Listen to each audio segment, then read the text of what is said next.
Zone ఉంది, దాంతో పాటే మన సపోర్ట్ జోన్ ఉందండి. ఈ రెండు జోన్స్ మధ్యనే మార్కెట్ అనేది ట్రేడ్ అయింది అనమాట. ఇక్కడ మనం మార్కెట్ లో ఎంట్రీ ఏ ప్లాన్ చేయమండి, ఓకేనా. మార్కెట్ ఏం చెప్పిద్ది అనమాట, ఇక్కడ మీరు ఎంట్రీ ప్లాన్ చేయొద్దు. ఎందుకు? బై చేయడం సెల్ చేయడం కాదండి మార్కెట్ అంటే. మార్కెట్ అంటే ఏంది, ఇలా పెద్ద టైం ఫ్రేమ్ లో ట్రేడింగ్ చేసాం అనుకోండి, ఎంట్రీస్ అనేది తగ్గిపోతాయి కదా. ఎంట్రీస్ తగ్గితే ఆటోమేటిక్ గా మన మైండ్ సెట్ కూల్గా ఉంటుంది కాబట్టి. హలో అండి, welcome to trading school Telugu. మనమైతే ఈ రోజు మార్కెట్ ని ఈ వీడియోలో అనాలిసిస్ చేసామండి. ఏమైనా డౌట్స్ ఉన్నాయి అనుకోండి, ఒకసారి ఆ వీడియో చెక్ చేసి ఈ వీడియోలోకి వస్తే మీకు క్లారిటీ అయితే వస్తుందండి. ఆ వీడియోలో మనం ఏం అనాలిసిస్ చేసుకున్నాం అండి, మార్కెట్ ని లోలో ఒక జోన్ అనేది చెప్పుకున్నాం అండి, సపోర్ట్ జోన్. ఆ సపోర్ట్ జోన్ అప్ సైడ్ ఉన్నంత వరకు మనం మార్కెట్ లో బయింగ్ సైడ్ అనేది ప్లాన్ చేసుకుందాం అనుకున్నాం అండి. దాంతోపాటు రెసిస్టెన్స్ దగ్గర సెల్లింగ్ రావడానికి పాసిబిలిటీ లేదు, తక్కువ ఉంది, అక్కడ సెల్లింగ్ ఎంట్రీస్ ఏం ప్లాన్ చేయొద్దు అని చెప్పుకున్నాం అండి. ఈ రోజు మార్కెట్ లో ఏం జరిగిందండి, మార్కెట్ మొత్తం ఒక రేంజ్ లో ఉండిపోయింది కదా. అంటే మన లెవెల్స్ ఉన్నాయండి, రెసిస్టెన్స్ లెవెల్, సపోర్ట్ లెవెల్. ఆ రేంజ్ లోనే మార్కెట్ అనేది ట్రేడ్ అయిపోయిందండి. మార్కెట్ ఒక రేంజ్ లో ఉందనుకోండి, ఏం జరిగిద్దంటే సెటప్స్ అనేవి రావండి మనకి అంత తొందరగా, ఎంట్రీలు అనేవి పడినివ్వం అనమాట. అందుకే మనం సెటప్స్ అనేవి యూజ్ చేస్తాం. సెటప్ అనేది లేదనుకోండి, మీకు ఏం జరిగిద్ది, ఎక్కడో ఒక దగ్గర ఎంట్రీ తీసేసుకుంటారు, లాస్ అనేది వస్తుంది అనమాట మార్కెట్ మన డైరెక్షన్ లో వెళ్ళకపోతే. కాబట్టి సెటప్ అనేది మెయింటైన్ చేస్తూ మన ఎంట్రీ వచ్చినప్పుడు ఎంట్రీస్ అనేది ప్లాన్ చేస్తామండి.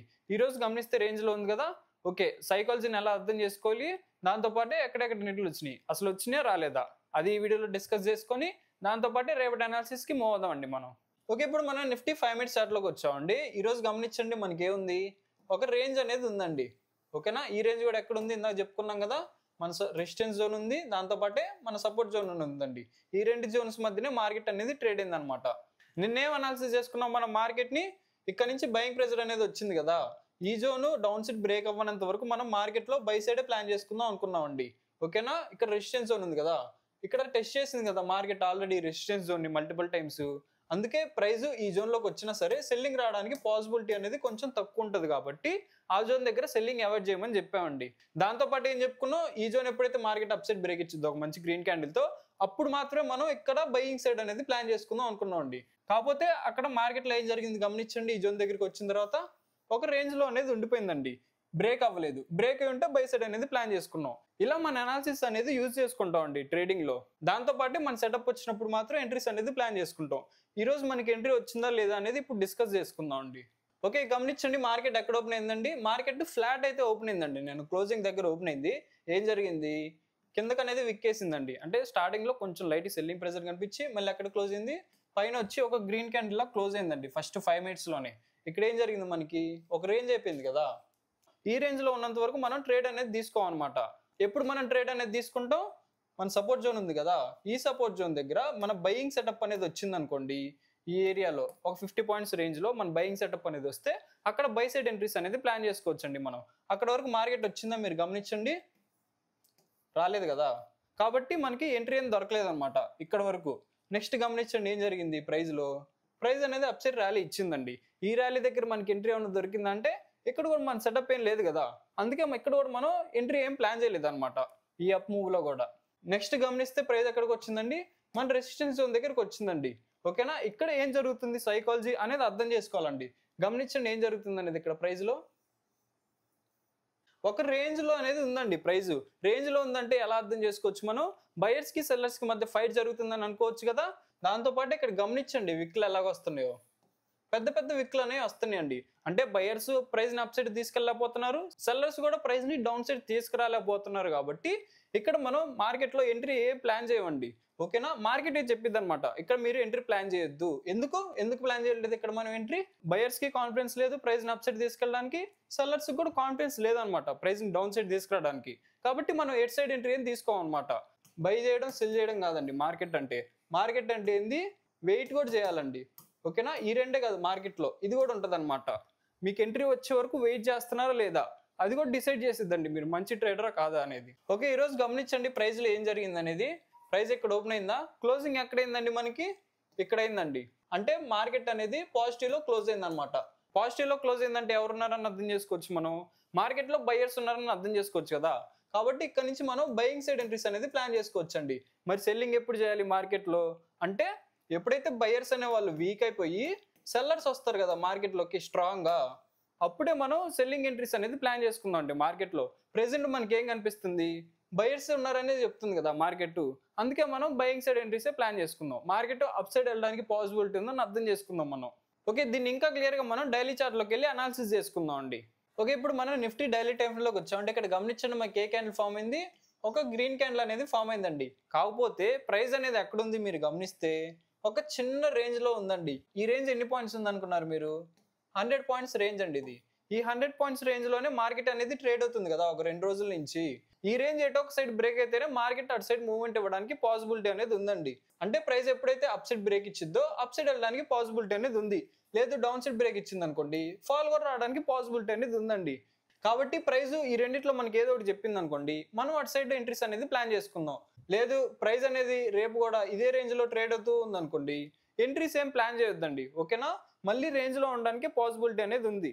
ఓకే, ఇందాక మనం ఏం డిస్కస్ చేసుకుందాం అంటే 5 మినిట్స్ చార్ట్ లో మార్కెట్ అప్ సైడ్ మూవ్మెంట్ ఇవ్వడానికి పాసిబిలిటీ ఉందని అనాలిసిస్ చేసుకున్నాం కదా, బయింగ్ ప్రెజర్ ఉందని. కాకపోతే ఇక్కడ డైలీ టైమ్స్ లో మనకి ఏం కనిపిస్తుంది, అగ్రెసివ్ సెల్లింగ్ ప్రెజర్ అనేది కనిపిస్తుంది కదా, హై దగ్గరకు వచ్చిందనమాట ప్రైస్ ఫైట్ చేసుకుంటా. అందుకే మనం సెల్లింగ్ సైడ్ కూడా ప్లాన్ చేసుకుంటున్నాం అండి. ఎప్పుడు సెల్లింగ్ సైడ్ అనేది ప్లాన్ చేసుకుంటున్నాం, ఎప్పుడైతే ఈ లో అనేది బ్రేక్ చేసిద్దో మార్కెట్, అక్కడ నుంచి మనం సెల్లింగ్ ఎంట్రీస్ అనేది ప్లాన్ చేసుకుంటున్నాం అండి. ఓకేనా, లేదు ప్రైస్ అనేది అప్ సైడ్ బ్రేక్ ఇచ్చింది అనుకోండి ఒక మంచి గ్రీన్ క్యాండిల్ తో, అక్కడ నుంచి మనం బయింగ్ ఎంట్రీస్ అనేది ప్లాన్ చేసుకోవచ్చు అండి మార్కెట్ లో. ఓకేనా, ఈ లెవెల్స్ అనేవి మనం 5 మినిట్స్ లోకి వెళ్ళి డీటెయిల్ గా అనాలిసిస్ చేసుకుందాం అండి ఇప్పుడు. ఓకే, ఇప్పుడు మనం నిఫ్టీ 5 మినిట్స్ చార్ట్ లోకి వచ్చాం. అంటే ఇక్కడ గమనించండి, మనకి ఏం ఉంది, లాస్ట్ లో ఒక కన్సల్టేషన్ అనేది ఉంది కదా. ఒకవేళ ఈ కన్సల్టేషన్ జోన్ అనేది డౌన్ సైడ్ బ్రేక్ అయిపోయింది అనుకోండి ఒక మంచి రెడ్ క్యాండిల్ తో, ఇక్కడ నుంచి ఫాల్ రావడానికి పాసిబిలిటీ అనేది ఉందండి. ఎక్కడ వరకు ఫాల్ రావడానికి పాసిబిలిటీ ఉంది, మన సపోర్ట్ జోన్ ఉంది కదా ఇక్కడ 24,920 ఈ జోన్ వరకు రావడానికి పాసిబిలిటీ అనేది ఉంది. ఇక్కడ మీరు బయింగ్ ఎంట్రీస్ అనేది ప్లాన్ చేసుకోవచ్చు అండి మీ సెటప్ వచ్చినప్పుడు. లేదు ఈ జోన్ కూడా డౌన్ సైడ్ బ్రేక్ ఇచ్చింది అనుకోండి మార్కెట్, చెప్పుకున్నాం కదా ఇందాక, ఈ రేంజ్ అనేది బ్రేక్ అయిపోయిందండి డౌన్ సైడ్, అంటే సెల్లర్స్ అనే వాళ్ళు విన్ అయ్యారనమాట మార్కెట్ లో, రేంజ్ బ్రేక్ చేశారు కాబట్టి అక్కడి నుంచి ఫాల్ రావడానికి పాసిబిలిటీ అనేది ఉందండి. ఓకేనా, ఇక్కడ మీరు సెల్లింగ్ ఎంట్రీస్ అనేది ప్లాన్ చేసుకోవచ్చు మీ సెటప్ వచ్చినప్పుడు. ఓకే, ఈరోజు ప్రైస్ ఎక్కడ క్లోజ్ అయిందండి, మన రెసిస్టెన్స్ జోన్ ఉంది కదా 25,030, ఈ జోన్ ఎప్పుడైతే మార్కెట్ అప్ సైడ్ బ్రేక్ ఇచ్చిందో ఒక మంచి గ్రీన్ క్యాండిల్ తో, ఇక్కడ నుంచి పైకి వెళ్ళడానికి పాసిబిలిటీ అనేది ఉందండి. ఇక్కడ మీరు బయింగ్ ఎంట్రీస్ అనేది ప్లాన్ చేసుకోవచ్చు. అలా అయినా మీరు బయింగ్ ఎంట్రీస్ అనేది ప్లాన్ చేసుకోవచ్చు. లేదు ప్రైస్ అప్ సైడ్ వెళ్ళి లోకి వస్తుంది కదా, ఈ జోన్ దగ్గర అయినా మీరు బయింగ్ ఎంట్రీస్ అనేది ప్లాన్ చేసుకోవచ్చు అండి మీ సెటప్ వచ్చినప్పుడు. ఈ జోన్ అప్ సైడ్ ఉన్నంత వరకు మీరు బయింగ్ ఎంట్రీస్ అనేది ప్లాన్ చేసుకోండి. ఎక్కడ వరకు వెళ్ళడానికి పాసిబిలిటీ అనేది ఉంది, నెక్స్ట్ మన రెసిస్టెన్స్ జోన్ ఉంది కదా 25,150, ఈ జోన్ వరకు రావడానికి పాసిబిలిటీ అనేది ఉంది. ఇక్కడైనా మీరు సెల్లింగ్ ఎంట్రీస్ అనేది ప్లాన్ చేసుకోవచ్చు అండి మీ సెటప్ వచ్చినప్పుడు. ఓకే, ఇప్పుడు మనం బ్యాంక్ నిఫ్టీ 5 మినిట్స్ చార్ట్ లోకి వచ్చాం. అంటే ఇక్కడ గమనించండి ఏం జరిగింది, ప్రైస్ ఓపెన్ అయిందా, అప్ సైడ్ వచ్చింది. ఈ రెసిస్టెన్స్ దగ్గర లైట్ గా సెల్లింగ్ ప్రెజర్ అనేది కనిపించిందండి మనకి. తర్వాత ఏం జరిగింది, ఈ రెసిస్టెన్స్ జోన్ బ్రేక్ అయ్యి అప్ సైడ్ వచ్చి క్లోజ్ అయిందండి మార్కెట్. ప్రైస్ అనేది మన జోన్ పైన వచ్చి క్లోజ్ అయిందండి. ఓకేనా, కాకపోతే ఇక్కడ గమనించండి ఏముంది, మనకి ఒక కన్సల్టేషన్ లాగా ఉంది కదా చిన్న రేంజ్ అనేది. ఈ రేంజ్ ఎప్పుడైతే మార్కెట్ అప్ సైడ్ బ్రేక్ ఇచ్చిద్దో అక్కడ నుంచి మనం బయింగ్ ఎంట్రీస్ అనేది ప్లాన్ చేసుకోవచ్చండి. ఈ రేంజ్ ని మార్కెట్ డౌన్ సైడ్ బ్రేక్ ఇచ్చింది అనుకోండి, అక్కడ నుంచి మనం సెల్లింగ్ ఎంట్రీస్ అనేది ప్లాన్ చేసుకోవచ్చండి. ఇప్పుడు మనం లెవెల్స్ అనేవి గమనిద్దాం బ్యాంక్ నిఫ్టీలో. ఇక్కడ మన క్లోజింగ్ లెవెల్ ఉంది కదండి 54,633 అండి. ఈ జోన్ ని మార్కెట్ ఎప్పుడైతే డౌన్ సైడ్ బ్రేక్ ఇచ్చిద్దో, ఈ కన్సల్టేషన్ బ్రేక్ ఇచ్చినట్టు కదా డౌన్ సైడ్, అంటే సెల్లర్స్ అనే వాళ్ళు మార్కెట్ లోకి ఎంటర్ అయ్యారని అర్థం చేసుకోవచ్చు. ఇక్కడ నుంచి మీరు సెల్లింగ్ ఎంట్రీస్ అనేది ప్లాన్ చేసుకోవచ్చు అండి. ఎక్కడ వరకు సెల్లింగ్ ఎంట్రీస్ అనేది ప్లాన్ చేసుకోవచ్చు, మన నెక్స్ట్ సపోర్ట్ జోన్ ఉంది కదా ఇక్కడ ఉందండి 54,230 అండి. ఈ జోన్ వరకు రావడానికి పాసిబిలిటీ ఉంది ప్రైస్ అనేది. ఇక్కడ మీరు బయింగ్ ఎంట్రీస్ అనేది ప్లాన్ చేసుకోవచ్చు అండి ఈ జోన్ దగ్గర. లేదు ప్రైస్ అనేది అప్ సైడ్ వస్తూ ఉంది అనుకోండి, ఇక్కడ మన రెసిస్టెన్స్ జోన్ ఉంది కదా 55K, ఈ జోన్ దగ్గర మీరు సెల్లింగ్ ఎంట్రీస్ అనేది ప్లాన్ చేసుకోవచ్చు అండి. ఓకే, ఇప్పుడు మనం సెన్సెక్స్ అవలీ చార్ట్ లోకి వచ్చాం. అంటే ఇక్కడ కూడా గమనించండి ప్రైస్ ఎక్కడ ఉంది అనేది, రెసిస్టెన్స్ జోన్ కదా ఇది, ఇదేంటిది మనకి సపోర్ట్ జోన్ అండి. ఈ రెండు జోన్స్ మధ్య సెన్సెక్స్ ప్రైస్ కూడా ట్రేడ్ అయిందండి. కాబట్టి దీన్ని కూడా అంతే అనాలిసిస్ చేసుకుందాం అండి. ఎప్పుడైతే ప్రైస్ ఈ జోన్ బ్రేక్ చేసిద్దో అక్కడ నుంచి అప్ సైడ్ వెళ్ళడానికి పాసిబిలిటీ ఉంది. లేదు ఈ జోన్ డౌన్ సైడ్ బ్రేక్ ఇచ్చింది అనుకోండి సపోర్ట్ జోన్ ని, ఇక్కడ నుంచి ఫాల్ రావడానికి పాసిబిలిటీ అనేది ఉంది. ఇలా అర్థం చేసుకోండి ప్రైస్ ని. ఓకే, ఇప్పుడు మనం లెవెల్స్ అనేవి డిస్కస్ చేసుకుందాం అండి. ఫస్ట్ రెసిస్టెన్స్ లెవెల్ ఎక్కడ ఉంది, మనకి క్లోజింగ్ జోన్ దగ్గరే ఉందండి 81,600. దీని తర్వాత ఎక్కడ ఉంది మనకి రెసిస్టెన్స్ జోన్ అనేది, ఇక్కడ ఉందండి 82,040. ప్రైస్ ఫాలో అవుతూ వస్తుంది అనుకోండి, ఫస్ట్ సపోర్ట్ జోన్ ఎక్కడ ఉంది మనకి, ఇక్కడ ఉందండి 81,300. ఇది బ్రేక్ అయిన తర్వాత నెక్స్ట్ సపోర్ట్ జోన్ ఎక్కడ ఉంది మనకి 80,900 అండి. ఇవి సపోర్ట్ లాగా యాక్ట్ అవడానికి పాసిబిలిటీ ఉంది. ఈ 2 లెవెల్స్ రెసిస్టెన్స్ లాగా యాక్ట్ అవడానికి పాసిబిలిటీ అనేది ఉందండి. ఆ జోన్స్ దగ్గరికి వచ్చినప్పుడు అక్కడ సైకాలజీ ఏం జరుగుతుంది అనేది అర్థం చేసుకొని మీ ఎంట్రీ సెటప్ వచ్చినప్పుడు ఎంట్రీస్ అనేది ప్లాన్ చేసుకోవచ్చండి. ఓకే, అలానే మన సబ్స్క్రైబర్ అయితే కామెంట్ చేశారండి. ఏంటిదంటే సెటప్స్ ఉంటాయి కదా, ట్రేడింగ్ సెటప్స్. ఈ సెటప్స్ ని వాడి మనం 1 minute లో ట్రేడింగ్ అనేది చేయొచ్చా అని అడిగారండి. 1 minute టైం ఫ్రేమ్ లో సెటప్స్ వాడి ట్రేడింగ్ అనేది చేయొచ్చండి. కాకపోతే ఏం జరిగింది, మనకి రోజుకి 10 నుంచి 20 ట్రేడ్లు అనేవి పడతాయండి. ఇన్ని ట్రేడ్లు పడినప్పుడు మన మైండ్ సెట్ ఎలా ఉంటుంది చెప్పండి, కొంచెం డిస్టర్బ్ అయింది కదా. అంటే ప్రాఫిట్ వస్తుంది, లాస్ వస్తుంది, ప్రాఫిట్ వస్తుంది, లాస్ వస్తుంది, అలా కొంచెం మైండ్ అనేది డిస్టర్బ్ అవుతుంది. కాబట్టి మార్కెట్లో 10 నుంచి 20 ట్రేడ్లు చేయడం కంటే బెస్ట్ ఏంటిదంటే 2 నుంచి 3 ట్రేడ్లు చేయాలండి. మా 1 minute టైం ఫ్రేమ్ లో ఏం జరుగుతుంది, మనకి డైలీ 10 to 20 ట్రేడ్స్ పడుతున్నాయి కదా. మరి ఇది తీసుకోవాలంటే ఏం చేయాలి, మనం 1 minute టైం ఫ్రేమ్ లో కాకుండా 5 minutes టైం ఫ్రేమ్ లో కానీ రావాలండి. ఎవరైనా సరే మార్కెట్లో సెటప్స్ ని వాడి ట్రేడింగ్ చేయాలనుకున్నారనుకోండి, ఇంట్రాడేలో చెప్తున్నా, ఇంట్రాడేకి వచ్చేసరికి మినిమం 5 minutes లోకి అయితే రండి. 5 minutes లోనే ట్రేడ్ చేయండి. ఇక్కడ ఏం జరిగింది, మనకి 5 minutes లో ట్రేడ్స్ అనేవి తక్కువ అయిపోతాయి అనమాట.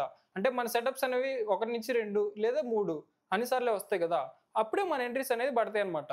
ట్రేడ్స్ తగ్గుతున్నాయి కాబట్టి మన మైండ్ సెట్ అనేది కంట్రోల్లో ఉంటుంది అనమాట. అందుకే ఎవరైనా ఇంట్రాడే ట్రేడింగ్ చేయాలనుకున్నారనుకోండి, కొంచెం పెద్ద టైం ఫ్రేమ్ లో ఉండడానికి ట్రై చేయండి. అంటే 5 minutes అవ్వచ్చు, 15 minutes అవ్వచ్చు, 1 hour అవ్వచ్చు. ఇలా పెద్ద టైం ఫ్రేమ్ లో ట్రేడింగ్ చేసాం అనుకోండి, ఎంట్రీస్ అనేది తగ్గిపోతాయి కదా.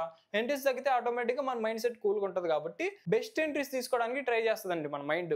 ఓకే, నా అనాలిసిస్ కనుక నచ్చినట్టయితే వీడియోకి అయితే లైక్ చేయండి. డౌట్స్ ఉంటే కామెంట్ చేయండి, ఛానల్ సబ్స్క్రైబ్ చేసుకోండి. Thank you.